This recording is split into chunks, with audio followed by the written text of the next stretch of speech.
Dün çemberinde uçtukça uçtum, ismi azama mana verdiğim zaman. Niyet ettim ah cemalin görmeye, yedullah hakkı için ikrar vermeye. İlmi cavidanı ettim sermaye, kırkların cemini gördüğüm zaman. İbadetleriniz Hak Muhammed'in katında kabul ve gerçeğe.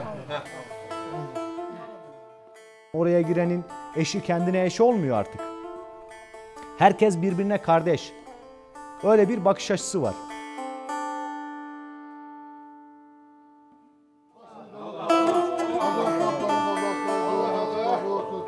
Yiyenlerde şifa olsun, el hakkında kabul eylesin gerçeğe.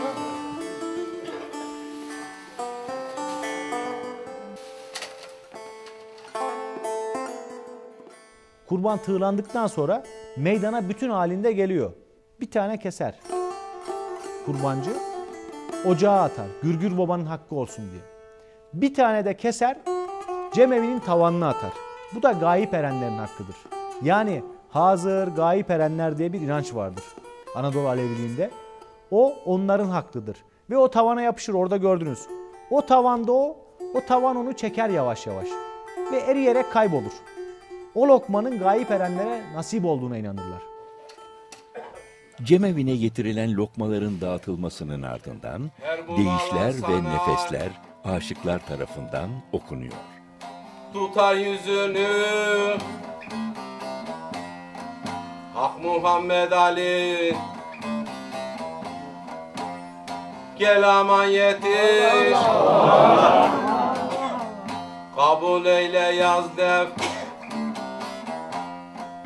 dere sözümü. Bugün imdat günü,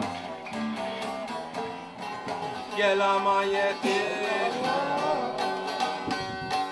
Kırklar aşı yüzüne vurdular cemi. Kırklar aşı yüzüne vurdular cemi. Muhabbet halk edip sürdüler demi. Balçıktan yoğurdum Allah Adem'i. O zaman Adem'in belindeydi efendim tarihim buldu yele yetiş.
Köyün yaşlıları eski günleri özlemle ansalar da günümüzde de Kargın köyünün cemevi hiç boş kalmıyor.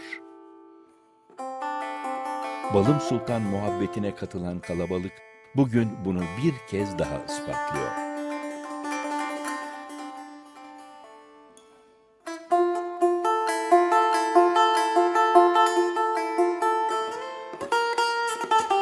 Alevi Bektaşi inanç sistemi Anadolu'nun birçok yerinde olduğu gibi bu köyde de yüzyıllardır işte böyle sürdürülüyor.